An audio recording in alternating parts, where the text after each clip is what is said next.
지난 9월에 저는 복음의 9번째 주제인 고난에 관한 설교를 시작하면서 자기를 부인하고 자기 십자가를 지고 예수님을 따르는 길을 소개했습니다. 모두 똑같이 예수님을 믿는 것처럼 보이지만 사실 2000년 전부터 오늘날에 이르기까지 예수님 앞에는 항상 두 부류의 사람들이 있었습니다. 성경은 이 두 부류의 사람들을 무리와 제자로 표현하죠.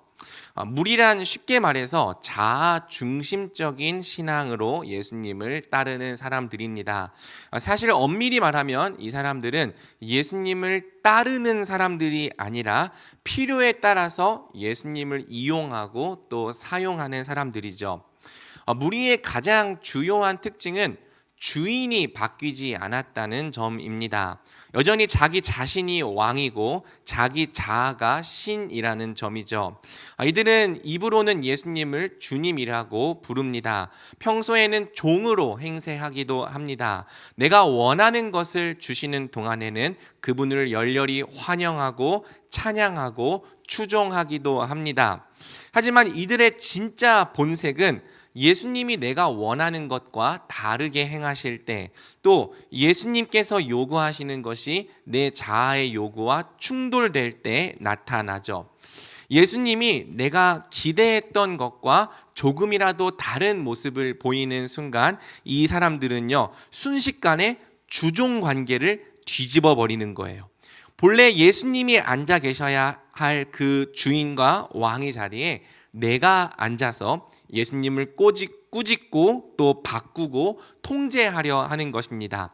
그러다가 결국 자기 뜻대로 되지 않으면 예수님을 떠나가거나 버리거나 팔아 넘기거나 십자가에 못 박아 죽이는 사람들, 이 사람들을 성경은 무리라 부르는 것이죠. 반면 제자의 신앙은 자기를 부인하는 신앙입니다. 말씀과 충돌되는 내 자아를 매일 십자가에 못 박고 부인하면서 예수님을 따르는 믿음이죠. 예수님이 우리에게 요구하신 믿음은 제자의 믿음, 자기를 부인하고 자기 십자가를 지고 예수님을 따르는 믿음입니다. 마가복음 8장 34절, 무리와 제자들을 불러 이르시되 누구든지 나를 따라오려거든 자기를 부인하고 자기 십자가를 지고 나를 따를 것이니라. 아멘. 예수님은 우리가 오직 제자의 믿음으로 예수님을 따를 때에만 구원받는다고 말씀하셨습니다. 우리는 우리 기준의 믿음이 아니라 성경이 말하는 기준의 믿음, 곧 자기를 부인하며 예수님을 따르는 믿음으로 구원받는 것이죠. 예수님의 말씀처럼 이 길은 매우 좁고 협착한 길이 될 것입니다. 찾는 자가 절대 많지 않은 길이 될 것입니다. 많은 사람들에게 철저히 외면을 당하고 무시를 당하는 길이 될 것입니다. 하지만 여러분, 우리가 종교로서의 기독교가 아니라 정말 영생을 얻는 길로서 기독교를 믿기 원한다면 우린 반드시 이 길을 찾아야 합니다. 이 길로 걷고 이 문으로 들어가야 합니다. 왜요? 우리 예수님은 오직 이 길만이 구원의 길이요 생명의 길이라 말씀하셨기 때문입니다. 마태복음 7장 13절에서 14절입니다. 좁은 문으로 들어가라. 멸망으로 인도하는 문은 크고 그 길이 넓어 그리로 들어가는 자가 많고 생명으로 인도하는 문은 좁고 길이 협착하여 찾는 자가 적음이라. 아멘. 그러므로 오늘 우리는 지난 설교에 이어서 예수님을 따르는 자기 부인과 십자가 고난의 길을 조금 더 깊이 살펴보려 합니다. 예수님께서 우리에게 요구하시는 자기 부인은 대체 어디까지일까요? 그리고 대체 어떤 사람들이 이러한 자기 부인의 길을 끝까지 기꺼이 따라갈 수 있을까요? 오늘 말씀까지 듣고 나면 왜 고난마저도 우리에게 복음이 될 수 있는지 비로소 윤곽이 보이기 시작할 것입니다. 함께 오늘 본문을 통해 살펴보도록 하겠습니다. 오늘 본문은 얼핏 보면 지난 본문과 내용이 거의 유사한 본문입니다. 실제로 많은 부분이 중복되고 있죠. 하지만 오늘 본문에는 지난 본문에 없었던 매우 독특한 메시지와 독특한 강조점이 있습니다. 일단 25절은 오늘 본문의 청중을 다음과 같이 정리하죠. 누가복음 14장 25절, 수많은 무리가 함께 갈새. 오늘 본문의 청중 누구입니까? 바로 수많은 무리입니다. 지난 본문이 무리와 제자들 모두에게 선포된 본문이라면 오늘 본문은 아예 수많은 무리를 청중으로 특정하고 있죠. 그렇다면 여러분, 이 수많은 무리란 대체 어떤 사람들일까요? 이들의 정체를 알기 위해서는 오늘 본문의 바로 앞 본문, 앞 문맥을 조금 살펴볼 필요가 있습니다. 전 문맥에서 예수님은 하나님 나라가 어떤 나라인지를 가르치십니다. 그리고 15절을 보면 그 말씀을 다 들었던 한 사람이 다음과 같이 말하죠.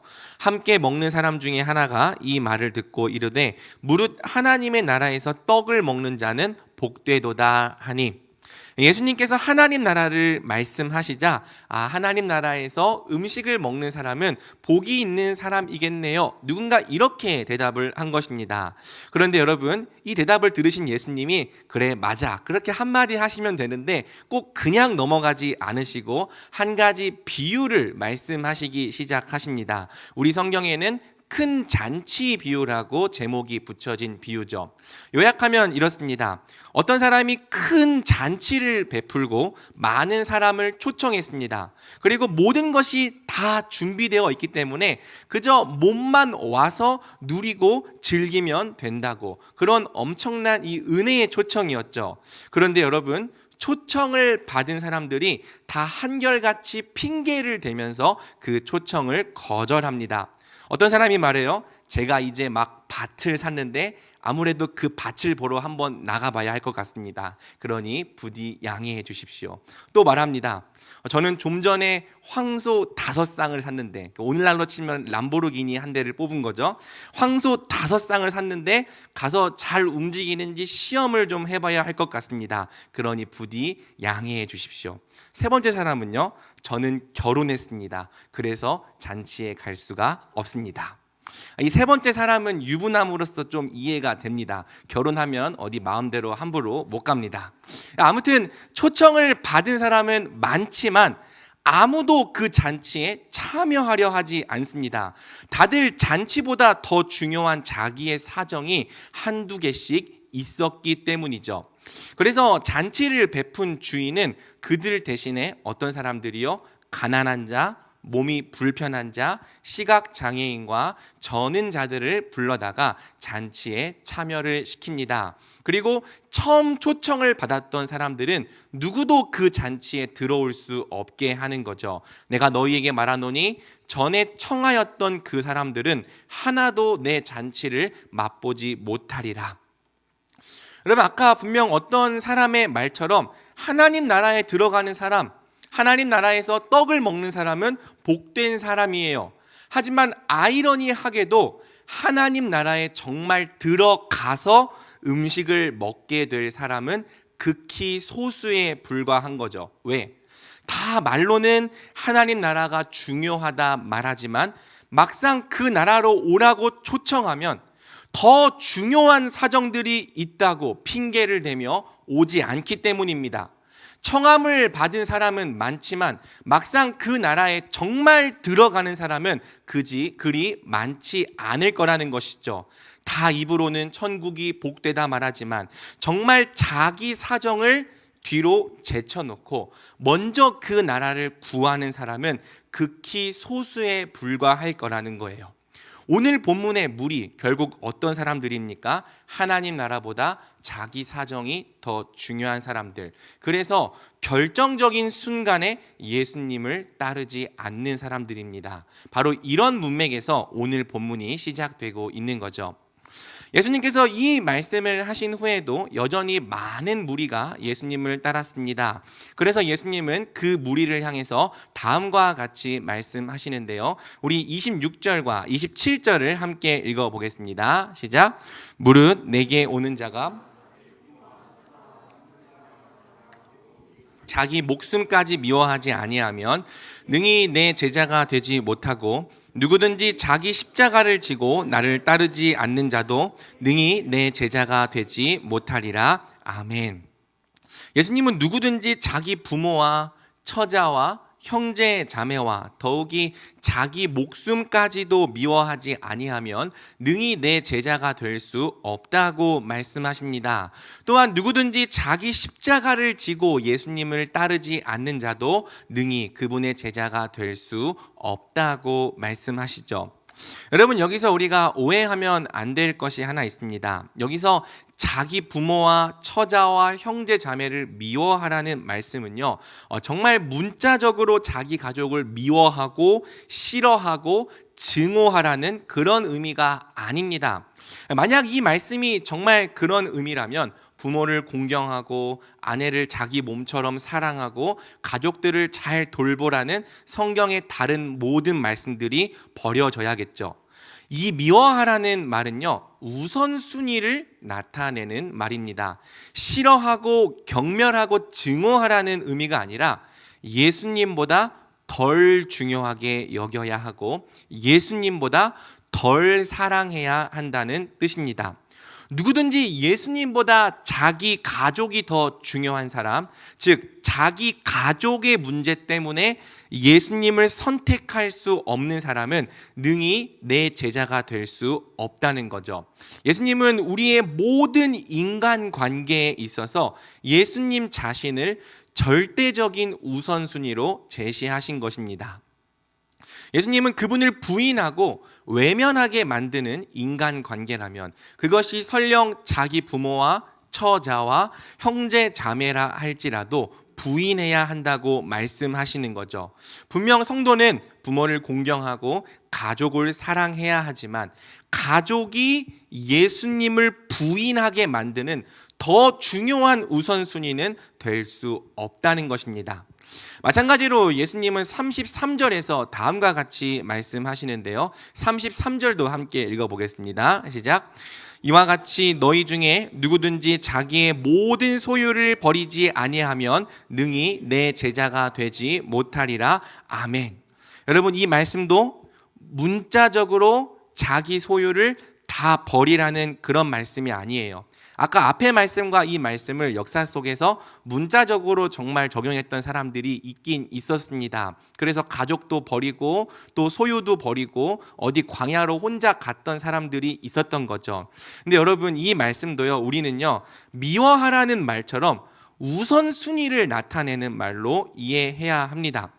누구든지 예수님보다 자기 소유가 더 중요한 사람, 물질과 소유의 문제 때문에 예수님을 선택할 수 없는 사람도 능히 예수님의 제자가 될 수 없다는 거죠. 예수님은 우리의 모든 소유와 물질의 문제에 있어서도 오직 예수님을 절대적인 우선순위, 타협할 수 없는 우선순위로 제시하신 것입니다. 물질과 소유도 꼭 필요하고 중요합니다. 하지만 물질과 소유의 문제가 예수님을 타협하고 예수님을 부인하게 만드는 더 중요한 우선순위는 될 수 없다는 것입니다. 예수님은 이렇게 그분을 따르는 제자의 길에 자기 부인을 요구하십니다. 그리고 그 자기 부인 속에는요, 단지 우리 자아의 죄성을 부인하는 것뿐만 아니라 예수님보다 소중한 모든 것을 다 부인하는 것이 포함되는 거죠. 여러분, 가족을 사랑하지 말라는 말씀 아닙니다. 물질을 소유하지 말라는 말씀 아닙니다. 하지만 예수님은 우리에게 그분이 항상 1번일 것을 요구하시는 거예요. 그 무엇과도 타협할 수 없는 절대적인 우선순위일 것을 요구하시는 겁니다. 우리가 가장 사랑하는 존재가 바로 예수님이실 것을 요구하는 거죠. 요한복음 21장 15절, 예수께서 시몬 베드로에게 이르시되 요한의 아들 시몬아, 네가 이 사람들보다 나를 더 사랑하느냐. 그리고 만약 예수님보다 더 중요하고 더 사랑하는 것이 있는 사람은, 그래서 그것 때문에 예수님이 타협될 수 있고 예수님이 부인될 수 있는 사람은 능히 예수님의 제자가 될 수 없다는 것입니다. 사랑하는 여러분, 굉장히 무겁고 어려운 말씀입니다. 하지만 우리가 이 말씀을 통해서 꼭 배워야 할 한 가지 진리가 있습니다. 그것은 예수님을 따르는 제자의 길이 비용과 대가를 지불하는 길이라는 진리예요. 예수님을 믿고 따라가는 제자의 길에는 치러야 할 비용과 대가가 있다는 진리죠. 여기서 말하는 대가는 뒤에서 살펴보겠지만 사실 구원을 받기 위한 대가가 아닙니다. 구원을 받는 것에 있어서 우리가 치러야 할 대가는 없고요. 치를 수 있는 대가도 없죠. 그러면 이 대가는 뭐예요? 구원을 받았기 때문에 치르는 대가예요. 이 대가는 이미 구원받은 사람이 예수님을 부인하지 않고 끝까지 주님으로 따르려 하기 때문에 치르게 되는 대가인 것이죠. 성경은 바로 이 대가와 이 비용을 우리가 아는 두 글자 고난이라고 부르는 겁니다. 제가 첫 주에 설명했던 세 번째 종류의 고난, 의를 위한 고난은요, 사실상 예수님을 따를 때 치르게 되는 대가와 비용을 말하는 것이죠. 예수님을 타협하지 않기 위해, 또 예수님을 부인하지 않기 위해 치르는 모든 대가와 비용, 그것이 성경이 말하는 고난의 정체입니다. 성경은 이미 너희가 예수님의 소유가 되었기 때문에, 구원받았기 때문에 이 대가를 치르라고 곳곳에서 말합니다. 세 구절 정도 제가 한번 모아봤는데요. 디모데후서 1장 8절, 너는 그리스도 예수의 좋은 병사로 나와 함께 고난을 받으라. 빌립보서 1장 29절, 그리스도를 위하여 너희에게 은혜를 주신 것은 다만 그를 믿을 뿐 아니라 또한 그를 위하여 고난도 받게 하려 하심이라. 로마서 8장 17절, 자녀이면 또한 상속자, 곧 하나님의 상속자요 그리스도와 함께한 상속자니 우리가 그와 함께 영광을 받기 위하여 고난도 함께 받아야 할 것이니라.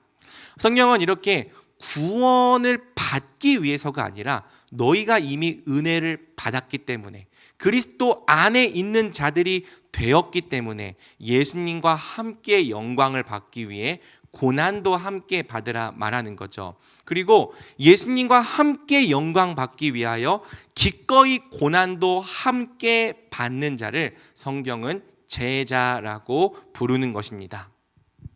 사랑하는 여러분, 제가 전혀 이상한 얘기를 하고 있다고 생각하지 말길 바랍니다. 잘 생각해 보면 예수님을 따르는 길은 모두 대가를 지불하는 길입니다. 예수님을 따르기 위해서 다른 것들을 대가로 지불해야 할지, 아니면 이 다른 것들을 얻기 위해서 예수님을 대가로 지불해야 할지 매 순간 결정해야 하는 길입니다. 사실 우리는 지금도 이미 예수님을 따르기 위해 크고 작은 대가를 치르고 있죠.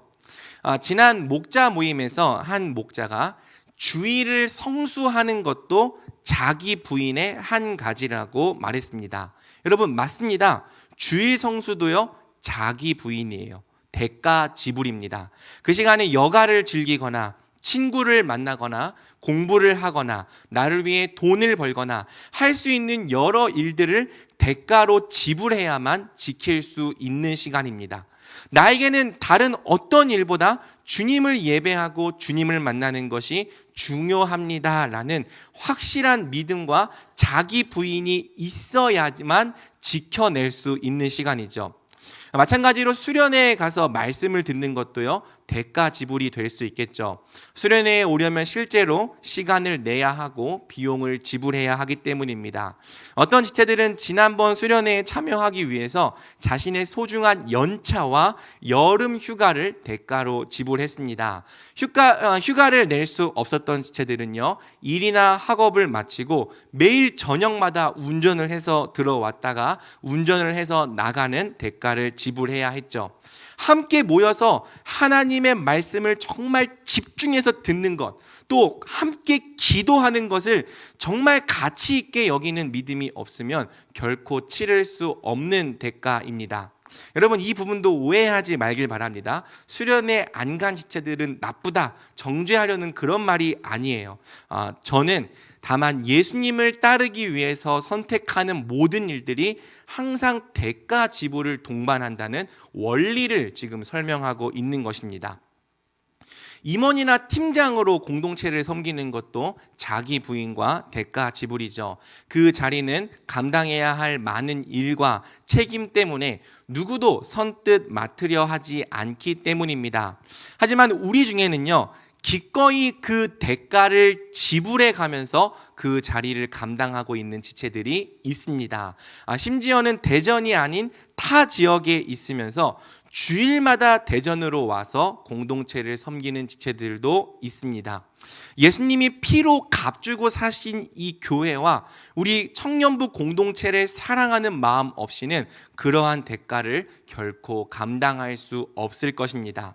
하지만 그러한 대가라도 기꺼이 감당하겠다고 자신을 드리는 지체들이 있기 때문에 우리 청년부는 함께 많은 유익을 누리고 있는 거죠. 목자로서 영혼들을 섬기고 돌보는 일에 헌신하는 것도 자기 부인과 대가 지불입니다. 여러분은 여러분의 목자를 좀 어떻게 생각할지 모르겠는데요. 여러분의 목자들도 사실 어떤 여력이 있어서 그 자리를 감당하는 것이 절대 아닙니다. 여러분의 목자들도요, 사실은 다 자기 자신의 삶이 너무나도 바쁘고 쉽지 않은 사람들이에요. 자기를 돌볼 시간조차 부족한 사람들입니다. 그런데도요, 여러분의 목자들은 자기 삶도 바쁘고 쉽지 않으면서 여러분의 삶을 섬기겠다고 그 역할을 맡은 거죠. 도대체 왜요? 네가 나를 사랑하느냐? 그렇다면 내 양을 먹이고 돌보라는 예수님의 말씀에 순종하기 위해서입니다. 여러분의 눈에는 좀 부족하고 연약해 보일지 몰라도요, 그 자리에 있는 모든 목자들은 다 많은 대가를 치르며 또 자기를 부인하며 여러분을 섬기고 있는 것이죠. 그러니 부디 여러분의 목자들을 소중히 여겨주시길 부탁드립니다. 교회 안에서의 예를 주로 들었지만요, 교회 밖에서도, 세상 속에서도 우리가 제자로 살기 위한 대가가 많이 있습니다.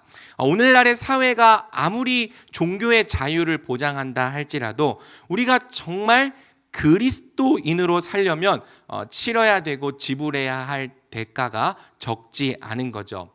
여러분, 성경은 우리가 정말 예수님의 제자로 살고자 한다면 그냥 대충대충 신앙생활 하는 것이 아니라 정말 제자로 살고자 한다면 반드시 많은 대가와 비용을 치르게 되리라 선언합니다. 디모데후서 3장 12절, 무릇 그리스도 예수 안에서 경건하게 살고자 하는 자는 박해를 받으리라. 아멘.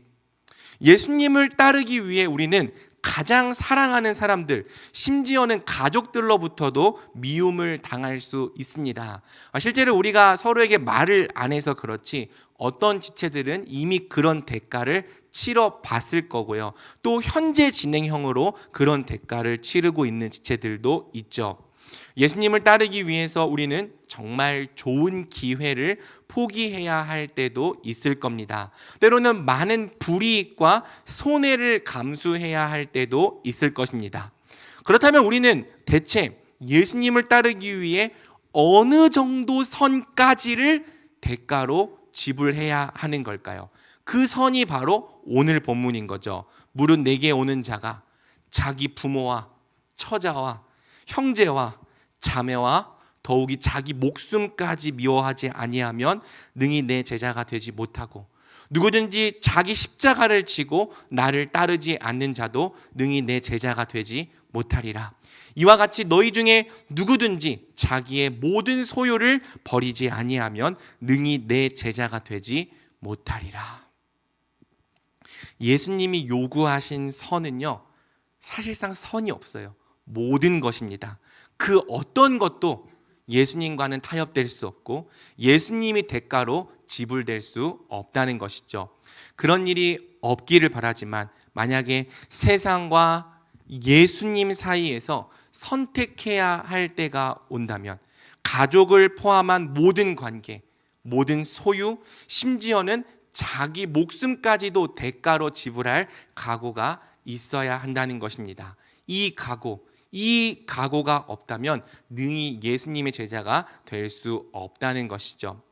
보통 우리가 들어온 복음은 어떤 복음이에요? 쉬운 복음이에요.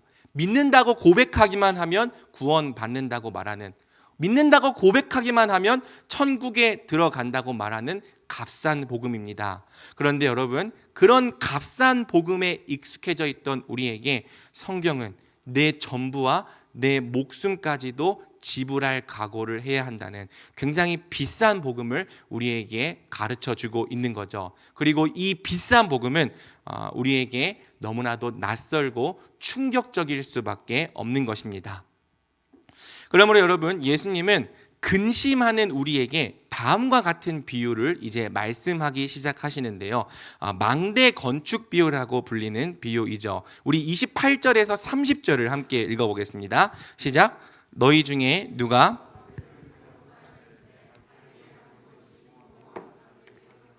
먼저 앉아 그 비용을 계산하지 아니하겠느냐? 그렇게 아니하여 그 기초만 쌓고 능히 이루지 못하면 보는 자가 다 비웃어 이르되 이 사람이 공사를 시작하고 능히 이루지 못하였다 하리라. 아멘. 자, 무슨 비유입니까?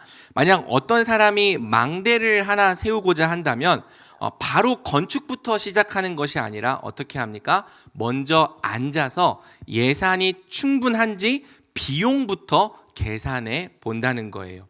비용을 계산해 보고 내가 가진 것이 충분하다면 그때 건축을 시작해야 마지막까지 끝낼 수 있다는 거죠. 그런데 만약 어떤 사람이 비용을 계산해 보지도 않고 무턱대고 쉽게 생각하면서 공사부터 시작한다면 어떻게 됩니까? 공사를 끝까지 마칠 수가 없는 겁니다.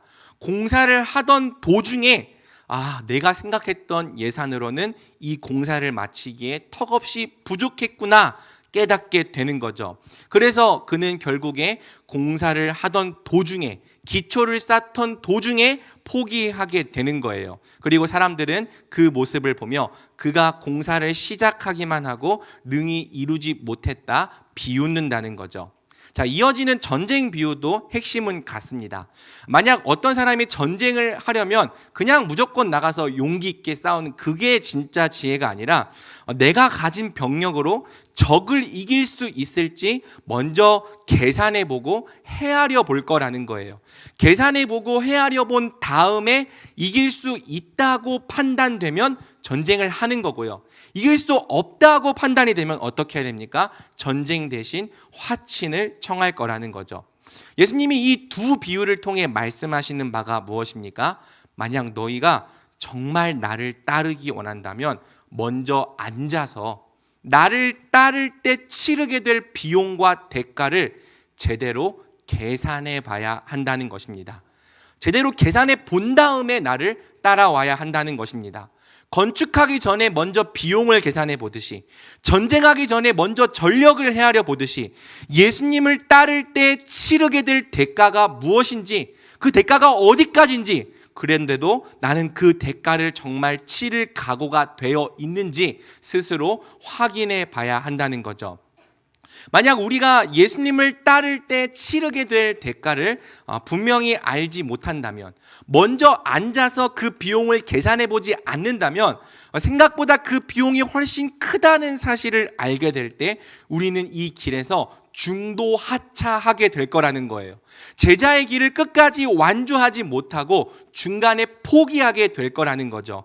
제대로 계산해 보지 않고 제대로 헤아려 보지 않고 그저 쉽게 가벼운 마음으로 신앙을 생각했다가는 결국 내가 지불할 수 없는 비용이 발생할 때 우린 예수님을 타협하고 예수님을 대가로 지불하게 될 거라는 것입니다.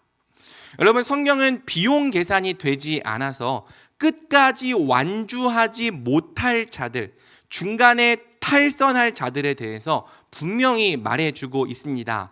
한때는 마치 믿는 것처럼 보였어요. 심지어는 남다른 열정도 있었습니다. 그런데 어느 순간 갑자기 마치 믿음이 전혀 없었던 것처럼 믿음을 잃고 떠나가는 사람들이 슬프지만 분명히 존재하는 거죠. 성경의 여러 본문 중에서도요, 씨 뿌리는 자의 비유가 이 진리를 매우 분명한 그림으로 보여줍니다. 씨 뿌리는 자의 비유에는 총 4가지 밭이 등장하는데요, 그중 돌밭과 가시밭이 우리가 주목해서 봐야 하는 밭이죠. 여러분, 돌밭은 어떤 사람들이에요? 말씀을 들을 때 즉시 기쁨으로 받은 사람들입니다. 그런데 문제가 뭐예요?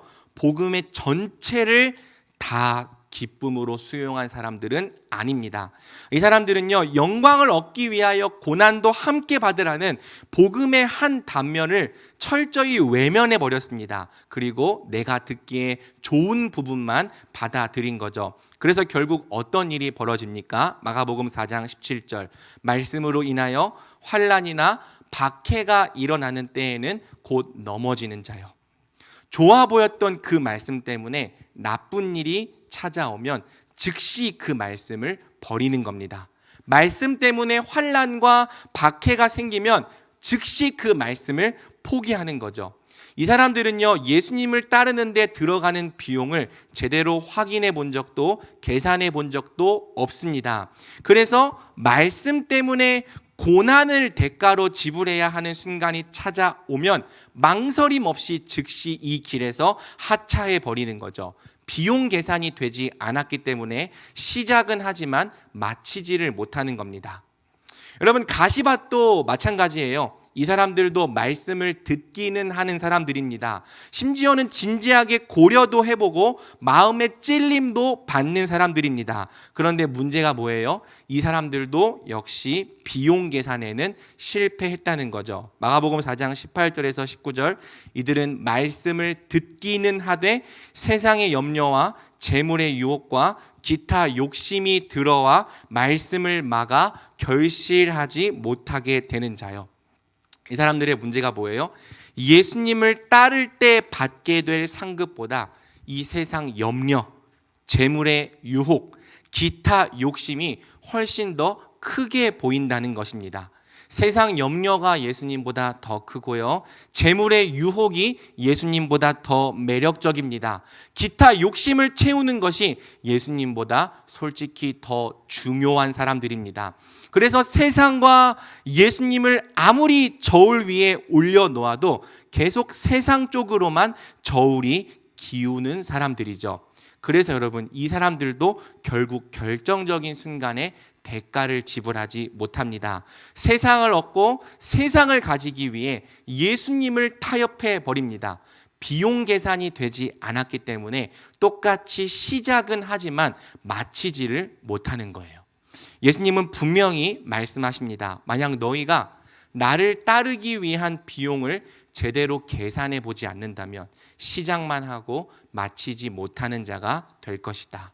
끝까지 완주하지 못하고 중간에 탈락하는 자들이 될 것이다. 그리고 우리에게 물으십니다. 너희는 나를 따르게 될 때 치를 대가가 무엇인지 제대로 알고 계산해 보고 헤아려 본 다음에 그럼에도 불구하고 나를 따라오겠느냐? 사랑하는 여러분, 이 말씀도요, 사실 우리에게 굉장히 낯선 말씀이죠. 보통 우리는 어떻게 배워요? 너무 복잡하게 생각하지 말라고 배워요. 너무 많은 것을 따지지 말고 일단 믿으라고 배웁니다. 너무 많은 것을 따지고 계산하다 보면 절대 믿음을 가질 수 없다고. 그러니 일단 믿기로 결정한 다음에 교회에 들어와서 이런 것도 하고 저런 것도 하고 잘 배우고 그러다 보면 알아서 믿어지게 된다고, 뒷일은 나중에 생각하라고 배우죠. 실제로 우리 중에서 믿음을 그렇게 가지게 된 지체들도 많을 것입니다. 하지만 여러분, 한번 생각해 보기 바랍니다. 이 길은 쉬울 거야 라는 말만 듣다가 예상치 못한 어려움을 만나는 사람과, 이 길은 어려울 거야 하지만 하나님이 항상 함께 하실 거야 라는 말을 듣고 제대로 고민해보고 각오를 다진 다음에 예수님을 따르는 사람, 이 둘 중에 누가 정말 예수님을 끝까지 따라갈 수 있을까요? 여러분, 물론 처음에는요, 얼마든지 가벼운 동기와 가벼운 마음으로 예수님을 믿게 될 수 있습니다. 하나님이 사람을 부르시는 방법은 매우 다양하기 때문이죠. 일단 저부터도요, 오늘 말씀과 같은 대단한 각오 없이 교회를 다니기 시작했습니다. 우린 다 그냥 교회 누나가 이뻐서, 그리고 교회 오빠가 자상해서 그런 이유로 교회 다니기 시작하는 사람들이죠. 하지만 여러분, 시간의 문제일 뿐 언젠가는 진실을 알게 되는 거예요. 예수님을 따르는 길이 그냥 꽃길과 쉬운 길이 아니라 크고 작은 대가가 따르는 길이라는 사실입니다. 그리고 언젠가는 그 대가를 지불할 것인가 말 것인가 결단해야 할 순간도 있을 거라는 진실을 우리가 알게 되는 거죠. 적게는 정말 작고 사소한 대가부터, 많게는 자신의 전부와 목숨까지도 지불해야 할 순간이 올 수 있다는 불편한 진실을 깨닫게 되는 거예요. 그러니 어떻습니까? 여러분은 이 모든 진실을 알고 깨닫게 된 후에도 기꺼이 이 모든 대가를 지불하며 예수님을 따라가겠습니까? 자기를 부인하고 자기 십자가를 지고 심지어는 여러분의 목숨과 여러분의 소유까지도 주님께 맡기고 따르라는 이 값비싼 부르심에 응답하겠습니까? 여러분, 예수님께서 한 부자 청년에게도 같은 말씀을 하셨어요. 그런데 그 부자 청년은요, 내가 모든 것을 버려두고 예수님을 따르겠습니다, 그렇게 대답하지 못했습니다. 그 부자 청년은 매우 슬픈 기색을 띠고 크게 근심하며 예수님을 떠나갔죠. 아마 이 말씀을 듣는 우리의 마음도 그와 같을 거예요. 이는 제자들도 마찬가지였죠. 그 모습을 봤던 제자들이 말합니다. 제자들이 매우 놀라 서로 말하되 그런즉 누가 구원을 얻을 수 있는가? 예수님을 따른다는 기준이 이렇다면, 예수님을 따르는 데 들어가는 대가가 사실상 우리의 전부라면 도대체 누가 예수님을 따를 수 있겠는가? 누가 기꺼이 예수님의 제자가 될 수 있겠는가? 예수님의 말씀처럼 우리가 복음을 정말 제대로 듣는다면요, 하나님 나라에 들어가는 것이 낙타가 바늘귀로 나가는 것보다 훨씬 더 어렵고 힘들다는 진리를 알게 되는 거죠. 하지만 사랑하는 여러분, 바로 여기서, 바로 이 다음 말씀에 자기 부인과 고난의 길이 복음으로 역전될 수 있는 한 가지 실마리가 등장합니다. 우리 함께 읽어볼까요? 마가복음 10장 27절입니다. 시작. 예수께서 그들을 보시며 하나님으로는 그렇지 아니하니 하나님으로서는 다 하실 수 있느니라. 아멘. 여러분, 예수님은 말씀하십니다. 사람으로서는 절대 할 수 없는 일인데 하나님은 그렇지 않아. 하나님으로서는 다 하실 수 있는 일이야. 자기를 부인하고 자기 십자가를 지고 모든 것을 대가로 지불하며 예수님을 따르는 것은요, 솔직히 인정합시다, 우리 본성으로 절대 행할 수 없는 일입니다.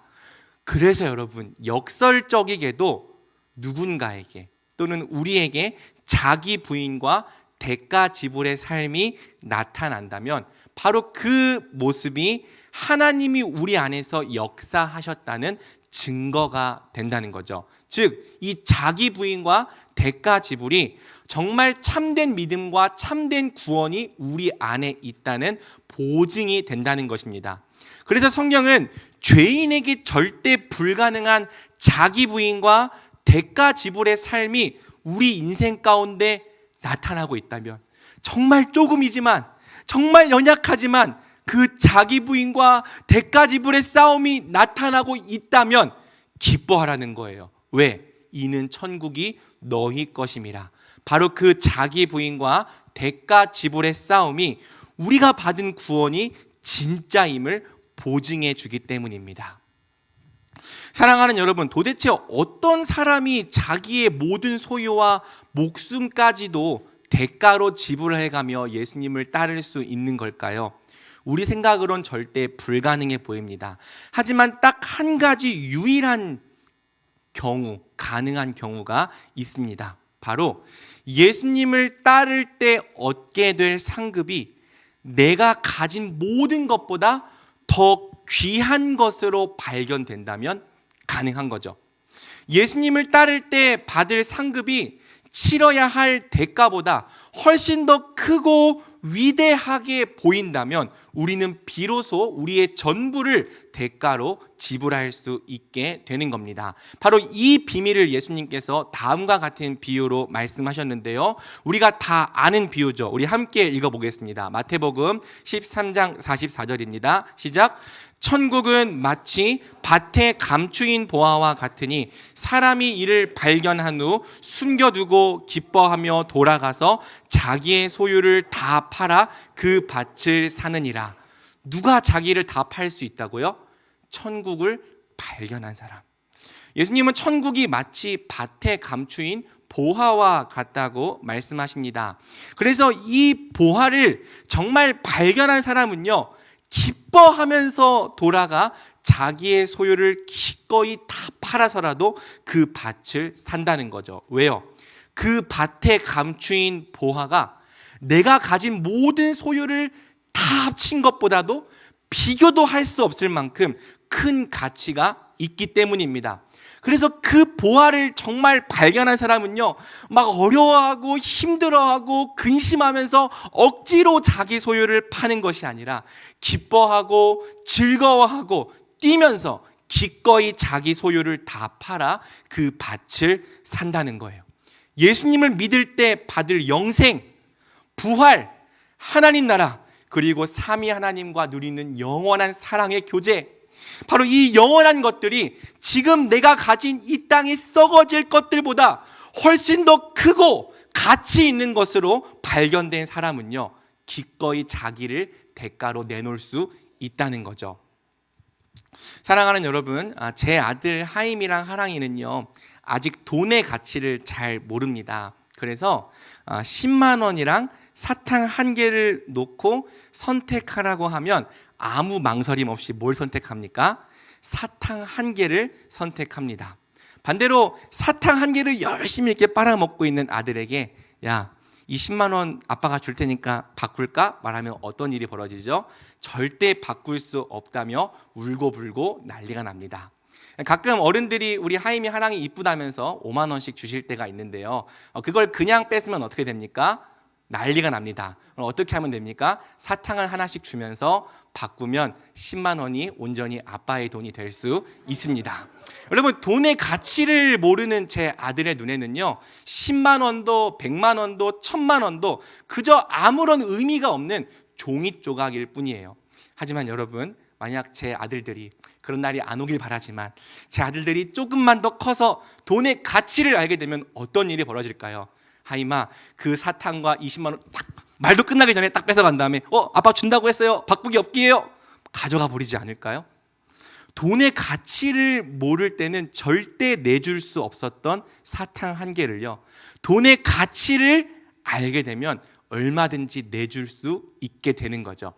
오늘 본문의 표현을 하면요, 돈의 가치를 알게 되는 순간 제 아들은 자신의 전부, 사탕 한 개를 부인하면서 10만 원을 선택할 수 있게 되는 겁니다. 여러분, 왜 우리가 자기 부인을 못할까요? 왜 우리에겐 자기 부인이 그렇게 어렵고 우리 전부를 주님께 드릴 수 없는 걸까요? 노력의 문제가 아니에요. 훈련의 문제도 아닙니다. 다만 딱 한 가지, 천국이 진짜 나에게 발견되었느냐의 문제입니다. 복음이 약속하는 하나님 나라, 영생, 부활, 우리 하나님과의 영원한 삶이 진짜 우리의 모든 것을 다 팔아서라도 얻어야 할 만큼 가장 큰 가치로 우리에게 발견되었느냐의 문제인 거죠. 사랑하는 여러분, 우리는 생각보다 가치에 매우 정직한 사람들이에요. 우리는 큰 가치를 절대 그보다 더 작아 보이는 가치와 바꾸지 않습니다. 1000만 원짜리 명품 가방을 10만 원짜리 짝퉁 가방과 바꾸지 않습니다. 그런데 여러분, 희한하게도 신앙의 영역에서는 그런 일이 일어나요. 말로는 이 땅에 썩어질 것들보다 하나님 나라와 영생과 부활이 훨씬 더 중요하다고 말하면서도 정작 그 영원한 것을 얻기 위해 이 땅에 썩어질 것들을 대가로 내놓지 않는 거죠. 도리어 반대로 일어납니다. 이 땅에 썩어질 것들을 붙잡기 위해 썩어지지 않을 영원한 것들을 우리는 대가로 지불해 버리는 겁니다. 이것이 뭘 말해주는 건 줄 압니까? 아직 그 사람에게는요, 천국이 발견되지 않았을 수도 있다는 뜻입니다. 영원한 가치가 발견되지 않았을 수도 있다는 뜻입니다. 내 모든 것을 다 팔아서라도 반드시 사야 할 만큼 더 크고 중요한 가치가 아직 발견되지 못한 거죠. 그래서 그 사람에게는요, 그 어떤 노력으로도 자기의 소유를 다 팔아서 저 초라해 보이는 밭, 저 황폐해 보이는 밭 하나를 사는 것이 불가능한 거예요. 하지만 천국이 발견되기만 하면요, 그 어떤 사람이라도 반드시 천국을 위해 살게 되는 겁니다. 먼저 하나님 나라와 영원한 가치를 구하게 되는 겁니다. 왜? 그 사람의 눈에는 내가 가진 모든 것을 다 팔아서라도 반드시 사야 할 더 큰 가치, 더 영원한 가치가 발견되었기 때문이에요. 그래서 그 가치를 정말 발견한 사람은 기꺼이 자기를 부인하면서 자기의 전부를 대가로 지불할 수 있는 거죠. 그러면 여러분, 도대체 천국이 우리에게 어떻게 발견됩니까? 히브리서 11장 1절에서 2절은 말합니다. 믿음은 바라는 것들의 실상이요 보이지 않는 것들의 증거니 선진들이 이로써 증거를 얻었느니라. 바로 믿음이라고 성경은 말합니다. 하나님이 우리에게 믿음을 선물로 주실 때 비로소 천국이 우리에게 발견되는 거죠. 하나님이 선택하신 자에게 주시는 이 참된 믿음이 우리 눈에 하나님 나라가 발견되는 결과를 가져오는 거예요. 여러분은 믿음이 뭐라고 생각합니까? 믿음은요, 내가 스스로 만들어내는 어떤 열심과 결단, 그게 믿음이 아니에요. 믿음은 하나님이 주시는 영적인 눈입니다. 볼 수 없었던 영원한 가치를 이제 볼 수 있게 하는 새로운 눈입니다. 그래서 여러분, 하나님이 참된 믿음을 선물로 주신 사람에게는요, 말 그대로 천국이 발견되어 버리는 거예요. 그리고 천국이 보화로 발견된 사람은요, 그때부터 모든 고난과 대가를 감수하고서라도 천국을 위해 살게 되는 거죠. 여러분, 히브리서 11장 1절에서 2절은요, 믿음이 무엇인지를 정의한 다음에 그 믿음으로 보이지 않은 나라를 발견한 사람들이 어떤 삶을 살았는지 다음과 같이 말합니다. 제가 한번 읽어볼게요. 어떤 이들은 더 좋은 부활을 얻고자 하여 심한 고문을 받되 구차히 풀려나기를 원하지 아니하였으며, 또 어떤 이들은 조롱과 채찍질 뿐 아니라 결박과 옥에 갇히는 시련도 받았으며, 돌로 치는 것과 톱으로 켜는 것과 시험과 칼로 죽임을 당하고 양과 염소의 가죽을 입고 유리하여 궁핍과 환난과 학대를 받았으니 이런 사람은 세상이 감당하지 못하느니라. 그들이 광야와 산과 동굴과 토굴에 유리하였느니라. 여러분, 그들은요, 다름 아닌 자기 부인과 대가 지불의 삶으로 정말 천국을 발견한 자임을 나타낸 거죠. 이 사람들이 영웅이었다를 말하는 게 아닙니다. 정말 천국을 발견했다는, 그 믿음으로 천국을 봤다는 말씀입니다. 천국을 정말 발견했다는 증거가 그들의 삶 가운데 자기 부인과 대가 지불의 모습으로 나타난 거죠. 그러므로 사랑하는 여러분, 만약 우리 삶에 자기 부인과 대가 지불의 삶이 나타나고 있다면 그게 무슨 의미입니까? 정말 어려워하면서도, 힘들어하면서도, 매일 넘어지고 또 실패하면서도, 마음이 정말 가난하고 심령이 애통해하면서도 매일 자기 부인과 십자가의 길로 나아가기 위해 싸우고 있다면 그게 대체 무슨 의미입니까?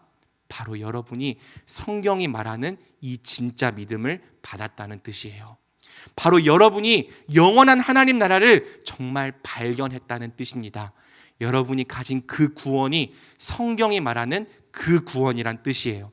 여러분의 믿음이 정말 참되다는 증거가, 또 여러분이 정말 택함 받았고 천국을 발견했다는 증거가 자기 부인과 대가 지불의 삶으로 나타난 것입니다. 말씀 맺겠습니다. 예수님은 오늘 본문의 결론을 다음과 같이 말씀하시는데요. 우리 34절과 35절 함께 읽어보겠습니다. 시작. 소금이 좋은 것이나 거름에도 쓸데없어 내버리느니라. 들을 귀가 있는 자는 들을지어다 하시니라. 여러분, 예수님은 자기 부인과 대가 지불의 삶이 없는 제자는 결국 짠맛을 잃은 소금, 마치 소금처럼 보이지만 짠맛이 없는 가짜 소금이라 말씀하십니다. 당시 석회가 섞여 있는 소금은 마치 소금처럼 희게 보이긴 하지만 짠맛이 나지 않아서 아무데도 쓸 데가 없어 버려지곤 했죠. 자기 부인과 대가 지불이 없는 사람, 그 사람 내 제자가 아니라고 결론을 내리시는 거예요. 땅에도 걸음에도 아무데도 쓸 데가 없어 버려질 뿐이라고 말씀하시는 거죠. 여러분, 그러므로 정말 아픈 말씀이지만 이 말씀 앞에서 여러분의 믿음을 돌아보길 바랍니다. 정말 내가 무리인지 제자인지, 정말 참된 믿음을 선물로 받은 자인지 돌아보길 바라고요. 아직 그렇지 못하다고 생각된다면 구하고 찾고 두드리십시오. 하나님께서 영원한 가치를 여러분 눈에 발견되게 하실 것입니다. 그리고 여러분의 믿음에 아주 작고 초라할지라도 자기 부인과 대가 지불이 나타나고 있다면 기뻐하십시오. 즐거워하십시오.